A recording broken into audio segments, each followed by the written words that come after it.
is Kai and Lafayette. We're two ex-engineers who quit our jobs to pursue the path with heart.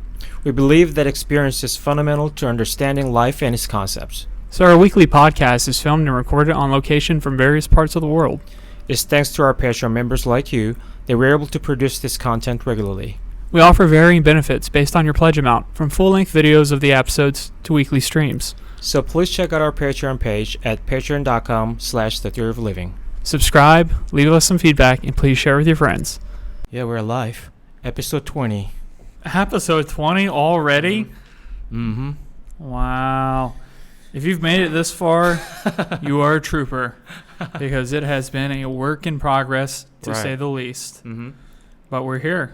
We're at our home, currently in Ao Nung, which is in the province of Krabi, in Thailand. Yes.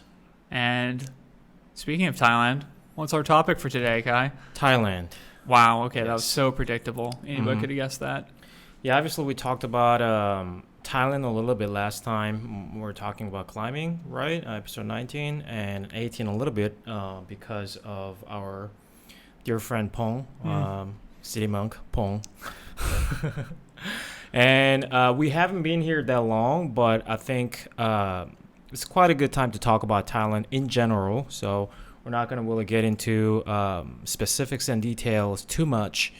That's going to be, left for next time. Later down the road. Yeah, when we have more experience with it. But right now, like you're saying, we have a more general overview. And maybe you've already seen some of our vlog episodes on YouTube in Bangkok. Yeah. And then also, again, the interview with Hong there as well, which was in Chiang Mai. So we're just going to do a cursory overview of Thailand and our experience so far with it. Yes. Because it's pivotal right now to try to encourage people to come to travel to Thailand. Restrictions are loosening up, but a huge part of Thailand's economy is purely tourism. Yeah. So we need people like you and ourselves to come and support and help the locals as well, so they can keep thriving and we're able to explore their beautiful country and explore all the good food. Do you care too much about these local people because you have a girlfriend already? I don't have a girlfriend. This guy right here. What are you talking You look so genuine there, so I was wondering. Yeah, she's pulling the strings behind me. Tell them to come. No, it's just, everybody here, as you know, obviously has been so gracious and kind and going out their way. They're kind to us genuinely, right? Yeah, to be helpful, and they want every, foreigner to have a good time and tourists and things of that nature. And you and I are a little bit different because we're going to be staying long term here. Yeah. So I think we feel more, pressure's not the right word, but we feel more of a responsibility to try and help contribute and to, conform more into society. And again, we want to help those that have helped us. Right. Even if they haven't helped us, that, still worthy of help. Yes. I mean, they're just saying that if you want to really know about a person, who they really are, see how they are at their worst, right? I mean, during this time, obviously tourism is getting back up, but pretty bad, right? So people, Rubik, right, his name? This Indian restaurant that we go pretty often because their curry is unbelievable. What was the curry that we had in Bangkok? The famous curry. I don't remember. I forgot the name. I mean, you guys can see our Bangkok Part 2, Chinatown. That curry was good. At the time, I gave that curry 9 out of 10 because of the curry that I gave 6 out of 10 in Phoenix. But now I have to adjust all them back because the curry, especially red curry and masaman curry, unbelievable. I'll give probably 9.5 or 10, or I'll just give like a 9 actually out of 10 just because I have a lot to more explore. But the scale's not linear, by the way. Exactly. Yes. So I give Rubik's curry, papaya. Shout out to papaya. And then he has multiple restaurants. We'll probably get to it. But because of the reason, I give that 9. And the curry in Bangkok, which is very popular, probably 6. And then curry in Phoenix, 3. I'm sorry. And these are all good. That's the funny thing, because they're all more than edible. Yes. Even the one in Phoenix. Of course. Just very sweet, way less nuance, very much in your face. kind of the American type of curry you'd expect, or Yes. the twist on curry from an American Mm-hmm. to make it more palatable, more digestible. Mm-hmm. But yeah, like you're saying, I mean, have we had a bad meal here? Here yet? I know Chiang Mai, we didn't have a single bad meal. No. We haven't had a bad meal here. I had a bad meal in Phuket for sure, but also great meal. But here, Chiang Mai and Krabi, we haven't had any bad meals yet. Nah. Not yet. Which is amazing, because you would think, again, with the hit to tourism, Mm-hmm. that they would have a harder time, like, getting, supplies and things of that nature to produce Mhm. high quality food. But everything's fresh, made to order, and still, frankly, just phenomenal service and Mhm. delicious. Right. Also, the reason we brought it up, Rubik and his restaurant, is that also the reason I said that currently he said that the tourism is about 5% of what it used to be Yeah. during this time, which is peak time, up to April, right? Yes, that's correct. Yeah, but still, people are very kind to us, very genuine, try to help us as soon as we say that. Well, I mean, tourists as well, but also we tell them that, oh, we're going to stay here for a while. They try to help us to get a bike, all that information. They're so kind. Yeah. Even their economy is not doing great, Yeah. right? So that's what I wanted to say, that a lot of people here are genuinely kind, very nice. So if you value the quality of relations and connections in a community, Krabi or anywhere in Thailand, I can speak for everywhere because I haven't been there, but at least the Krabi and Chiang Mai seem to be a very good place to be. Yeah, it's just the Thai people are naturally a very genuine bunch. And I'm Mhm. sure, there's always going to be the misfits and the people that stand out, and people will have poor Right. experiences, being taken advantage of, things of that nature. That happens in every country. Mhm. It does. But if you're willing to engage with people here, Yeah. then they're more than happy to engage with you. Mhm. So you just got to put some effort, like any relationship anywhere in the world, and you'll be paid back tenfold. And like you said, there's several people that have gone out of their way to help us out with procuring a bike, finding a place to live, Mhm. General tourism, general stuff in nature. I mean, the pharmacists we met do. We were saying, every day we're going to go see you, say Yeah. hello, have a new word in Thai, and just extremely helpful. Spoke perfect English. Mhm. And that's another wonderful thing, is a lot of people here speak English pretty well in the tourist areas. And even when you're not, we live in a time period where we have Google Translate and all these other functions that I literally don't have to speak any Thai. You don't have to speak any English, and yet we Right. still have a conversation. And we've gone through that several times. And one of the best benefits so far of being here, I think, is the immigration office. Right. The gentlemen, the women working in the immigration office here, specifically in Krabi Town, are exquisite, very kind, Yeah. very helpful, Mhm. and Making jokes. yeah, just laughing, having a good time. Mhm. And usually when you go to a government office anywhere in the world, Yeah. it's pretty rough. Most people are not there because they're trying to have something new or something exciting to their lives. It's because they have to be there. Right. And it's difficult. It's hard to communicate. Most of the time, the immigration offices are dealing with foreigners that don't speak any Thai, Yes. don't understand the culture, the nuance, or all the application process, all the documents you need. They're at Krabi. They're literally doing the photocopies for us. They're explaining the process. Right. They're saying, oh, don't worry about it. We'll get it fixed for you. Just, again, it just goes to show you that there's a willingness from a lot of the Thai people to try and get tourism back to where it was. Right. Because it's their livelihood. And it's not the livelihood of the immigration office, but it's helpful for them as well. Right. So I just can't speak highly enough and praise the Thai people highly enough for their friendliness. Yeah, for sure. And then also, not to mention, their tasks usually at government office, especially immigration office here, their jobs are very repetitive. Nothing to really enjoy. I mean, obviously it depends on personality, but also that's what makes it so hard, right? That's what makes it so hard to be friendly or bright at workplace. But They are. There are a lot of them are very helpful, very kind, making jokes. At least here at Krabi immigration office, we what was that, Chiang Mai when we went to immigration? Bangkok initially. Yeah. Where we were turned away. Mm-hmm. And then again in Chiang Mai, we went. Right. We had the volunteers that spoke English, Right. so they were helpful as well. Mm-hmm. Still a bit more confusing there, but again, people were generally trying to be helpful. Yeah. Mostly the volunteers. Right. But then here, there's no volunteers, and it's purely a Thai staff, and incredibly helpful. I think it helps when you live near an island, or near a beach in those types of climates, because generally beach towns are just a little more laid back, a little more chill. I really get that vibe here.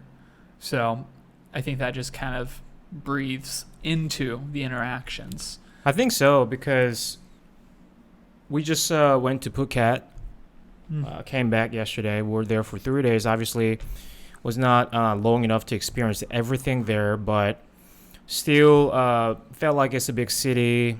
I missed Krabi when I was there, just the calmness, that relaxed atmosphere. Beaches right there, all the restaurants along the water. It feels very relaxed, calm, Don't get me wrong, there are bars, and I wouldn't say that's a club, but places you can party for sure. Yeah. We went to this Upbeat bar. Upbeat bar, yep. Yeah. Off the main drag. Yeah, Wednesday night was popping. Yeah, it was crazy, and it was mostly Thai, which was nice to see. So it seemed like a local bar that had live music in Thai, a couple pool tables, drinks, and people just having a good time and enjoying themselves, which was, it's wonderful to see, especially when it's not foreigners, because then people are still, despite all this negativity economically speaking, still can find ways to have entertainment and enjoyment, and I think that's, again, just a life-affirming thing. Yeah. And it's wonderful. It makes you want to enjoy your life. Yeah, exactly. Also, interesting things about Thailand is that I thought I knew a lot about Thailand because I grew up in Korea. I heard a lot about Southeast Asia. Typical Korean arrogance. Yeah, that exists, by the way. Let me talk about it. Oh, really? Because, this, I think, exists in general in any country, that people view lighter skin more associated with more the class, and then, you know what I mean? Like, there's people tend to look down on them and tend to associate them with low class, ghetto and things like that, right? Oh, you're saying the stigma attached to pigmentation of your skin? So the darker you are, the more typically negative? Right. And if you know anything about biology, or a simple fact that has to do with just pigmentation, which is exactly what the pigment melanin, right? Has nothing to do with it, right? But even Thailand and in Korea, that exists. So Korean people, as you know, most of them have light skin just because of the weather condition. Obviously, indigenous people in Thailand, they are darker because the country is so close to the equator, just 15 degrees above the equator, the tropical climate. But they have lighter skinned people because of they're of Chinese descendant. So Korean people look down on them. If you they make jokes like, "Oh, you look like South Asian person," like something like that. Like that's a joke. Like means that you look not cool. Something like that. So they're stupid in my opinion. You just don't know simple biology fact. Yeah. But funny enough, that exists within the country as well. Even with other Koreans, but with different pigment skin. Oh no, here in Thailand, they lighter skinned women are more considered more attractive than darker skinned women, because I think it's due to class and snobbery, basically, right? Yeah. So to me, it's all funny, but funny and just something that we have to really, get rid of eventually. But unfortunately, I see a lot here, even in Thailand. I thought I wouldn't really experience that in person, but I have seen that a lot. The beauty standard is so varied depending where you go. But like you said, pigment of your skin being lighter is typically seen as more beautiful traditionally in a lot of these places. I mean, you go into the pharmacy, you'll find skin whitening cream. Yeah. Which you've seen it in France, you've seen it in Korea, you see it here. It's kind of amazing that they've still held on to this antiquated idea about what beauty is, because you and I would both agree that, I mean, there's beauty in all shades and pigment of skin, and well, that's different from what you told me. Yeah, you're making me sound like a racist off camera. There's only one true beautiful skin color. I'm just kidding. It's rainbow, buddy. Yes, you're right, though, right? I mean, we all agree on that. Especially skin color. Has nothing to do with beauty, in my opinion. It has to do more with how the woman carries herself. Oh, yeah. But, I mean, yeah, beauty is absolutely something that is more than just physical appearance. It's, again, like you said, it's how you carry yourself. It's how you interact with others. Personality. There's so many things that constitute beauty. Absolutely. And it's an unfortunate byproduct of specific cultures and civilization that we create a beauty standard and that we can only see beauty within that lens or through that lens. So we kind of limit ourselves to actually experiencing beauty when we have such a fixated idea of what constitutes it. I can no longer see something outside of that as beautiful. So talk about like reducing my world and my reality. And it's purely by my thought process and the ideologies I hold. Like we talk about all the time here, that all these embedded values can affect our ways and the way we interact with life and the paths we decide to take. That may not serve us at all. Yeah. It's just hard to see. And we all suffer from this. You and I even have this in some regards and other ways that maybe we're aware of or unaware of, but we should be constantly trying to re-educate ourselves in these matters based on experience and then, of course, empirical data when applicable. But again, something we talk about all the time, we need to go from experience to do it. Right, absolutely. And also, the one thing that we cannot skip when it comes to Thailand, foods here, right? So good. Because I didn't have much expectation when I came here. Just because the only thing that I knew about Thai foods were pad Thai. Wait, that's Thai? Thai curry, just a few things. Clearly just ignorant, right? I didn't know anything about Thai food, just other than those common things that people know around the world. I mean, I was here 4 or 5 years ago, and I had a similar experience where I didn't really have anything that was like mind-blowing.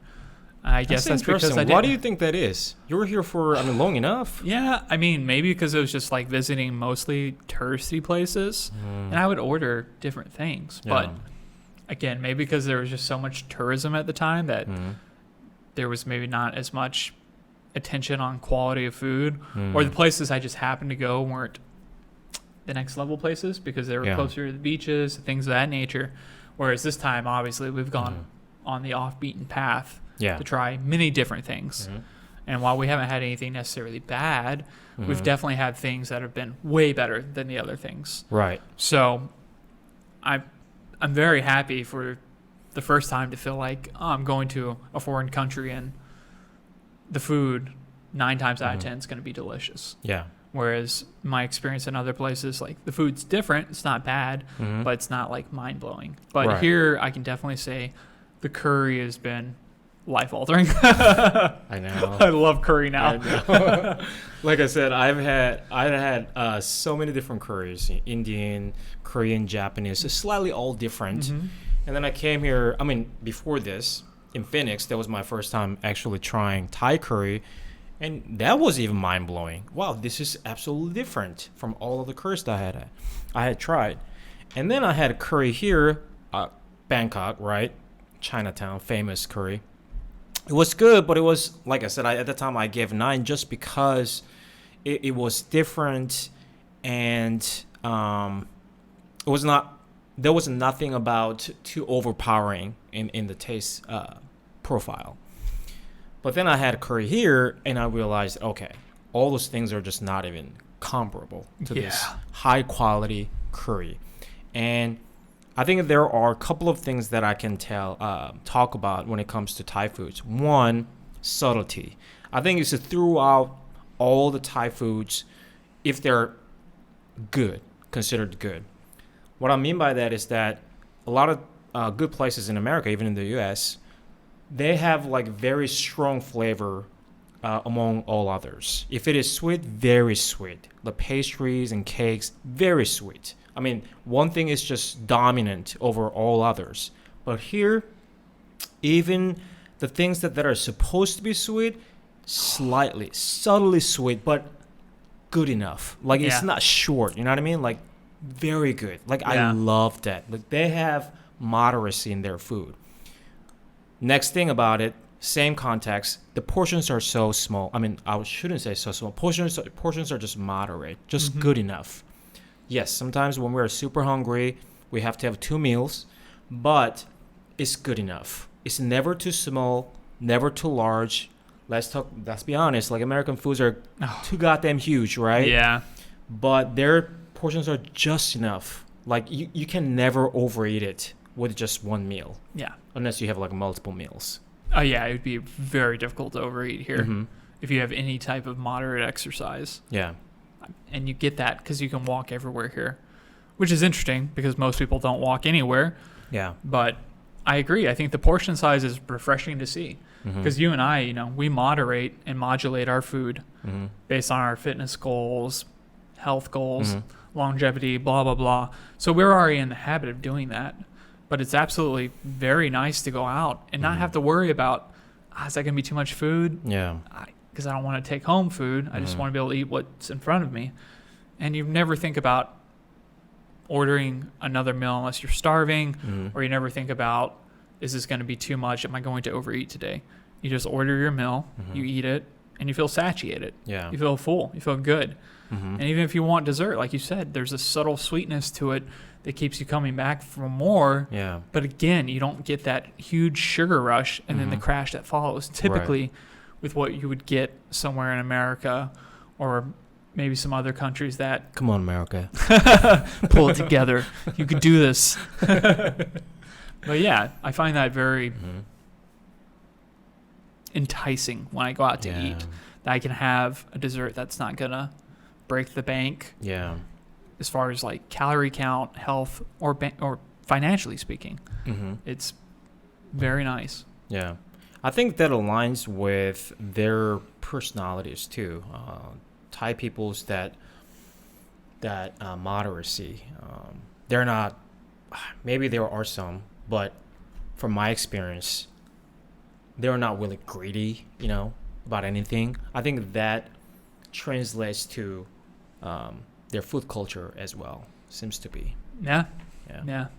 Seems to permeate throughout everything in the culture. Yeah. Everything seems to be interconnected. Yeah. What's been outside of the curry? Has there been anything especially delicious for you that was kind of just like, wow, that's really good?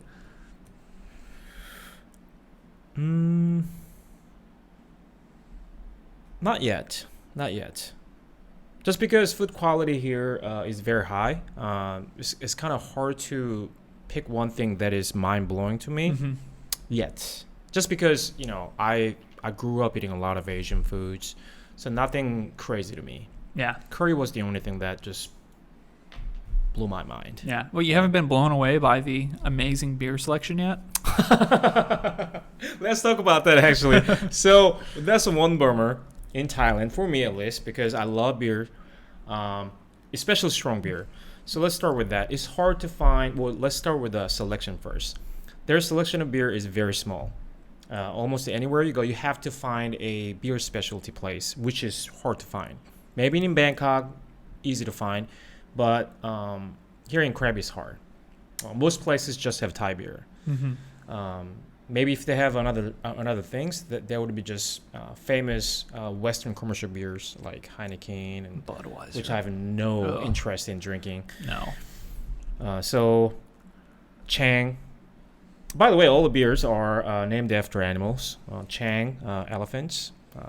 Singha, tiger. Leo, leopard, right?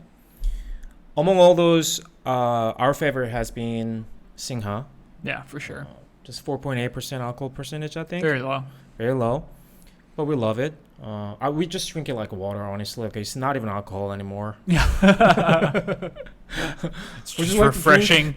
Yes, beer, please. Singha. Small one is very small, by the way. What would you say, like 250 milliliters, maybe? Yeah. Something like that. Very small. So we just chug it almost like water. Because it's so hot here, that's what we found, actually, that you don't really need that strong beer, right? I mean, at night, I need it, but you don't really need strong beer. That's just good enough. I think that's why they don't have strong beer, right? Yeah, I mean, when you're anybody who's ever been in a very warm climate, especially when it's humid, the last thing you want is a very strong beer when you're practically dehydrated all the time because you're sweating nonstop, and then you're going to get super buzzed or drunk, and you're going to feel lethargic and heavy, which just combined with the weather, very rough. Yeah. Very rough to do that. Mm-hmm. So I do think, like you were saying, that's why they're more in line with these weaker, lower ABV alcohols and drinks, because they they work better long term. Yeah, I think so.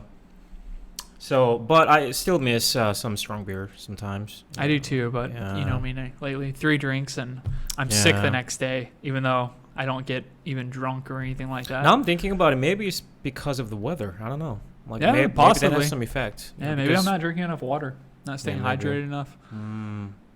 Yeah, that could be it, actually. Now I'm thinking about it. Yeah. Could be a lot of things. Yeah. Are you dying there? You choking? Yeah. Choking in the podcast. Oh, it's all good. The coffee as well. That's another good thing to mention. Oh, yeah. See, there's so many good things about Thailand. This is why there's going to be multiple episodes about Thailand. Yeah. But the coffee, everywhere we go, I don't think I've had a bad cup of coffee. Mm-hmm. Maybe the airport was the only one. But again, you know, it's excusable. It's an airport. It's just trying to get in and out. Yeah. But everywhere we've gone so far, again, don't really know what the source of the bean is or if the roaster's local. Mm-hmm. But the Americanos and just regular coffees have been phenomenal. Very delicious. So if you're a coffee drinker, you'll probably have a really good time here. Granted, your selection's less, you know, less varied, of course, but haven't had a bad one yet. Yeah, I agree. Their coffee is very also, just like their good food, very subtle. There's no, especially acidity is very low, I think, because it's not bitter, right? None of them so far I've had was bitter, strongly bitter, which is the case in many coffee shops in the U.S. at least. I don't know about Korea or Japan. They also love coffee. Japan, when I was there in 2020, coffee was okay. I wouldn't say that it was bad or good, but their average quality was also high. I think that's the case in Korea as well. U.S., just because there are so many goddamn places, we just get many bad apples, I think. Right. Yeah, you have to be very selective. Yeah. Because there's just too much choice, like you were saying. So usually you find a good coffee. You want to stay with that. Yeah. I think that's the case. So, average quality of coffees here in Thailand is very good compared to other countries, in my opinion. You know, if you're from Italy, please. I'm just kidding. But yeah, quality is pretty good here, coffee-wise. And then very cheap, right? I mean, most, like, at least in Krabi, Americano is about like 50 baht. It's like $1.50, something like that. It's very cheap. So, you know, you can't really complain. Yeah.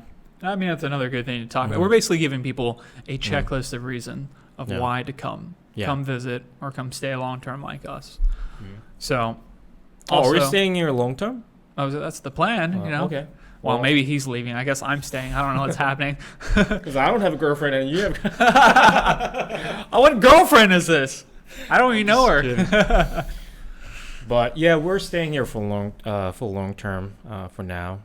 At least 6 months. At least 6 months. Yeah, the list. Trying for a year. Maybe. Yeah. So we have plans to train Muay Thai.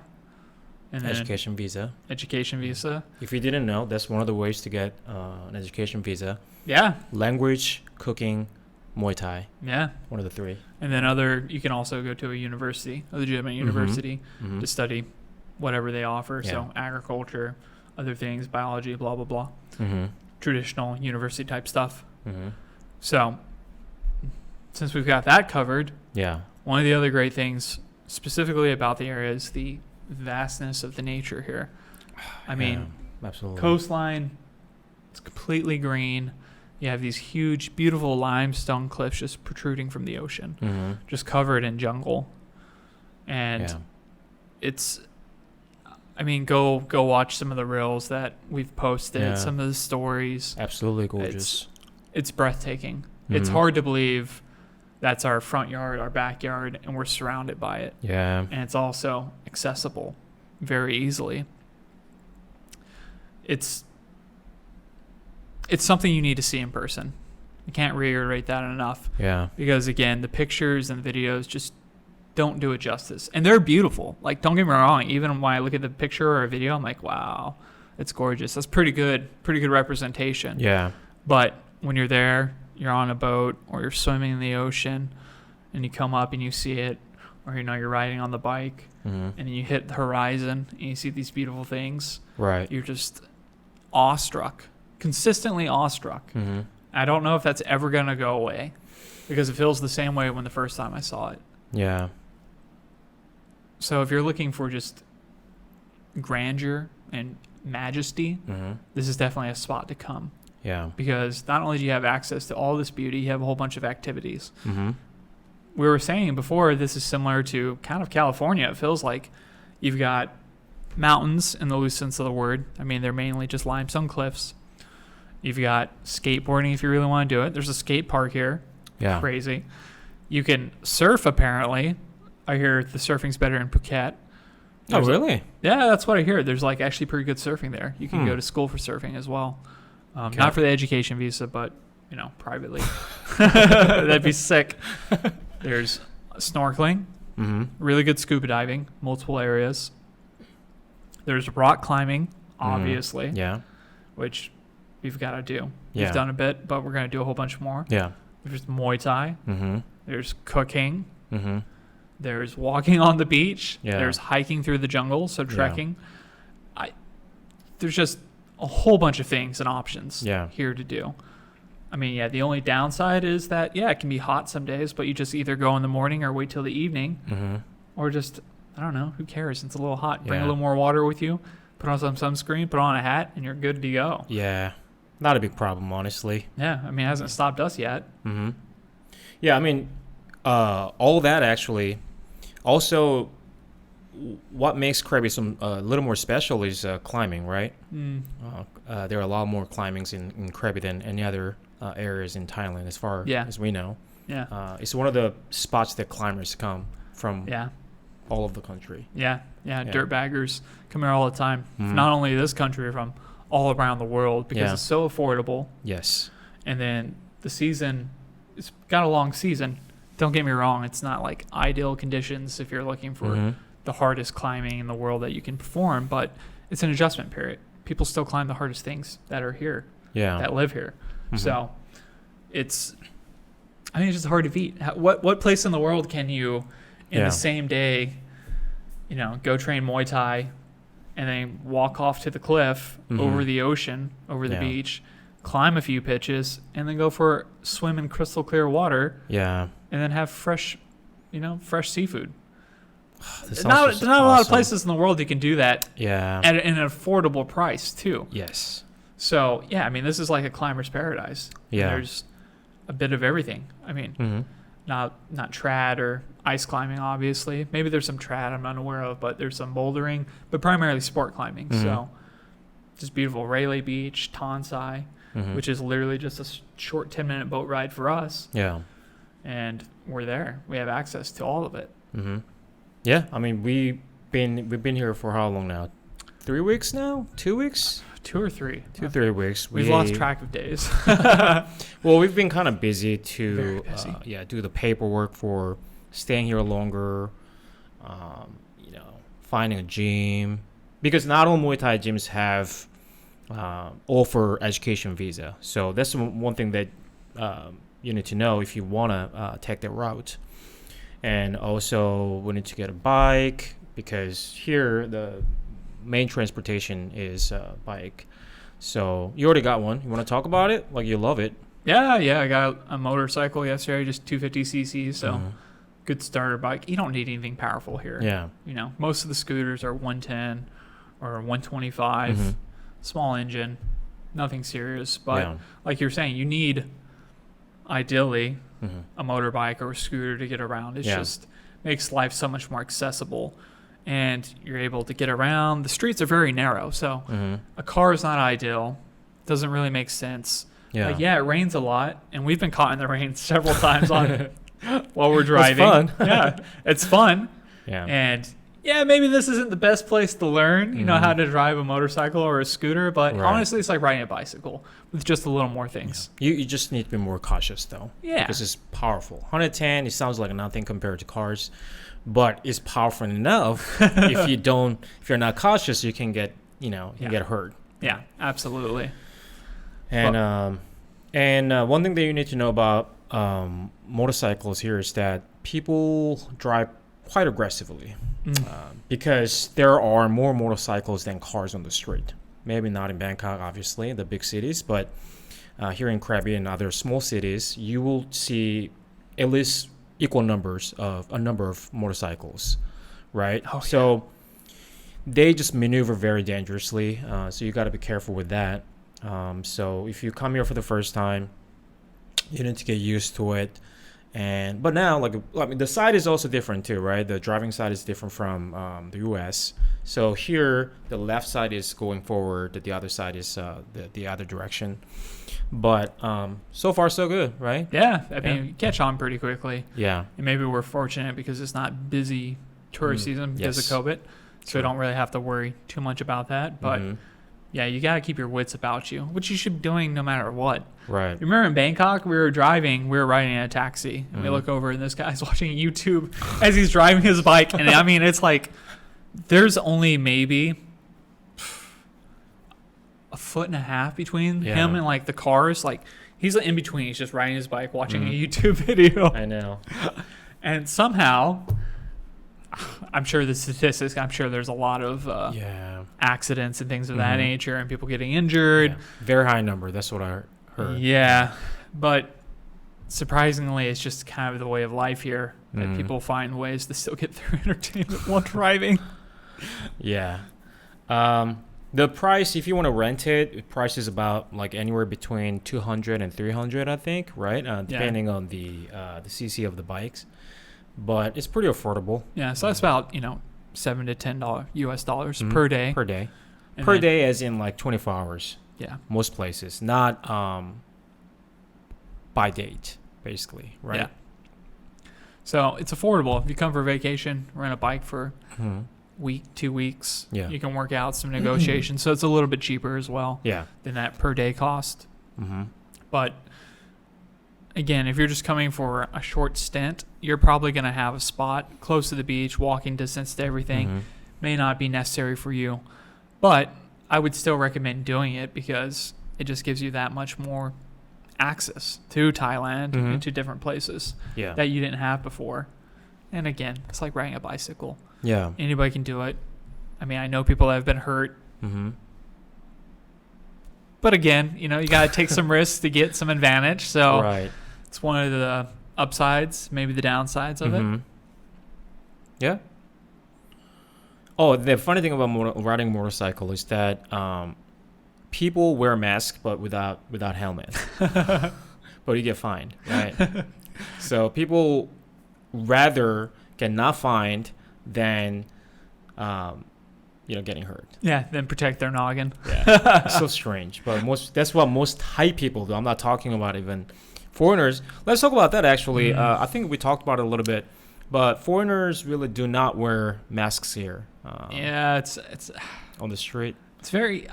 I kind of find it shocking and frustrating because, I guess it depends where you come from, how maybe progressive or health conscious that country is as far as COVID's concerned. But it's kind of alarming to see that almost every foreigner never wears a mask. It seems kind of like a blatant disregard for, I don't know, the Thai people and kind of their laws. Just to me, even if I don't agree with it, out of respect, I would do it. Yeah. And we do it. You and I wear it. Yeah. I mean, again, we're planning on being more long-term, more in line with the locals. So don't want to not wear it. Yeah. But I know it's an interesting topic, COVID and government regulations surrounding it.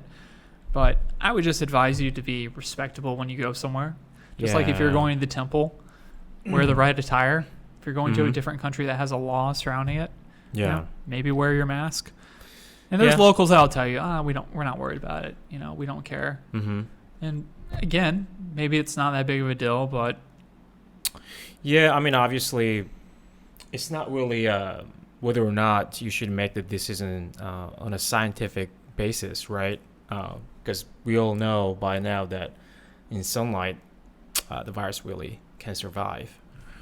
But all that aside, I mean, this is what they're practicing here. So, I mean, you're in another country, right? You're a foreigner. I think it's, like you said, out of respect, I think it's better to respect their laws and rules. When in Rome, guys, you know, rather than just ignore it. It's not about whether or not it's effective. I mean, you can make that argument, but in my opinion, I think it's important to respect other people's culture when you're there. Yeah. I mean, you don't want to leave a bad taste in their mouth about you and your culture. Yeah. So why would you do the opposite, basically? Yeah, I mean, it could be controversial, but in my opinion, in our opinion, respecting all the culture when in their country, when in their culture, is important. I think it's super important because it's very difficult to build a relationship with somebody if they don't feel respected. Yeah. And again, not that you're necessarily are trying to communicate that you're being disrespectful, but it can come off that way. Yeah. And it would just be better to play the safe bet, build a relationship with somebody, and then maybe you'll find some type of agreement there where they'll understand, oh, he's not wearing his mask because I understand, you know? Yeah.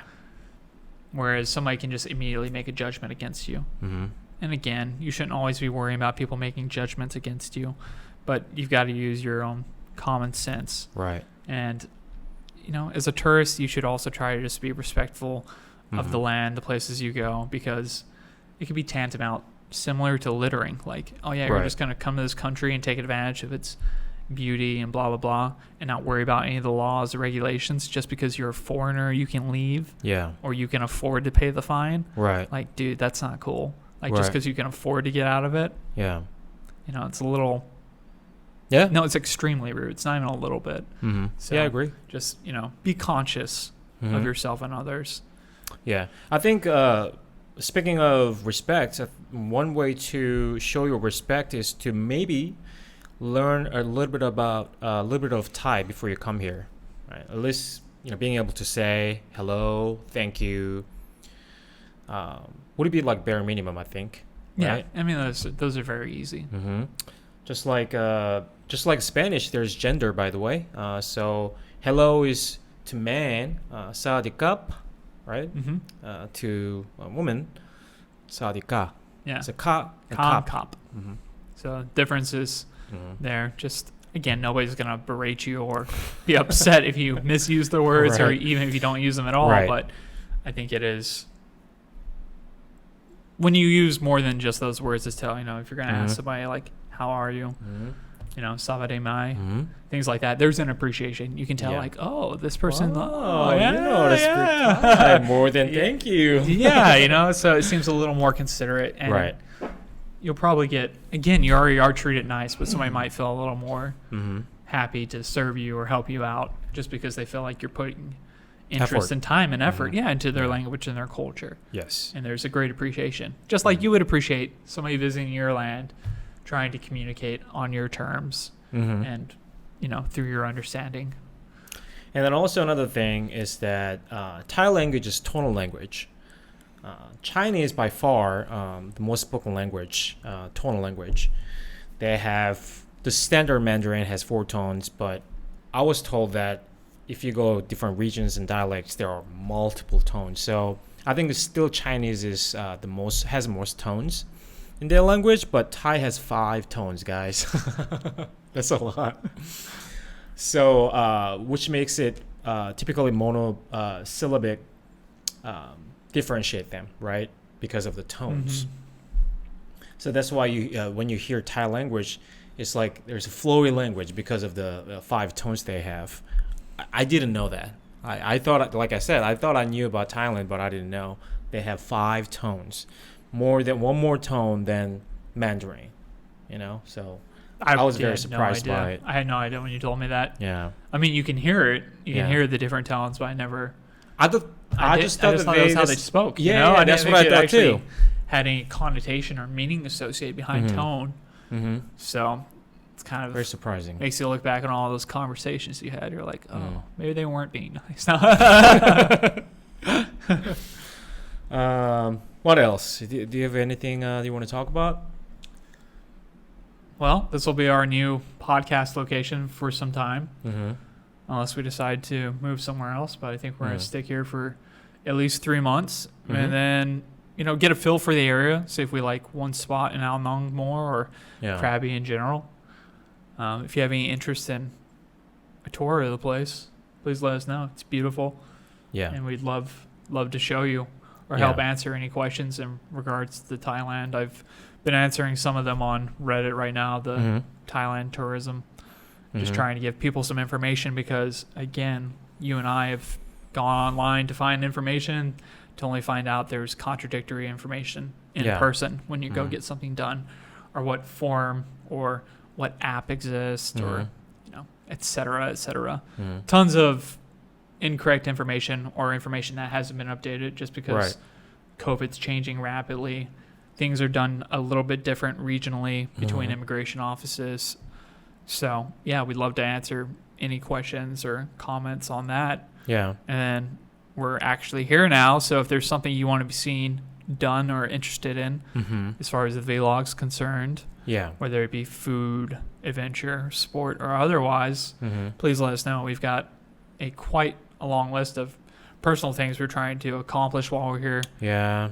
Swimming, Muay Thai, diving, free diving, quite a vast array. Yeah, because there are so many things to do, right? Yeah, exactly. But again, we want to help make content that's interesting to you, the viewer. Yeah, and things you want to see or maybe learn, and we love to be able to help guide that and learn it with you. Yeah, and then share that information. Right. Absolutely. I guess that's one downside about this Thailand in general is that the government offices and their websites are not so up to date. A lot of information. That's why there are so many contradictory articles and information. So, and I think one of the reasons is that it is not all of them are not digitized, right? Excuse me. So I think we can answer those questions as well. If you have plans to come here, if you have some concerns, questions to be answered, let us know. We can find out. We're locals now, kind of. So let us know. We'll definitely get to you with the right information. And if you come to Ao Nung or Krabi, we'll meet up with you, have a beer, chat, can hang out. Well, now we know a lot of good spots here. So yeah. So we're into 48 minutes now. Anything else before wrapping up? I don't think I have anything particular. Okay. Oh, I think there's one more thing that I wanted to talk about when it comes to Thailand.